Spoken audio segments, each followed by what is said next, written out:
Alright, so we have made it to the last and final question on this assignment today, and that is question number 5.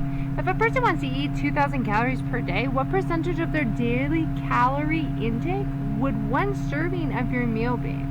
So if my serving is 447, right, because I split my meal for 8 people, so it's 447, and I want to only eat 2,000 calories. I'm going to take 447.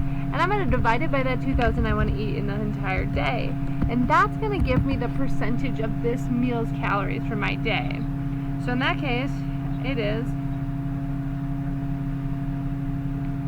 22.35%. Okay? 22.35% of my daily calories are in this one meal. So this meal is actually not that bad. So now this is your final question, your final wrap up. So once you finish this one up, make sure that you are pushing that turn in button. If you have questions, come see me this afternoon from 1 to 2. I will be there to help you.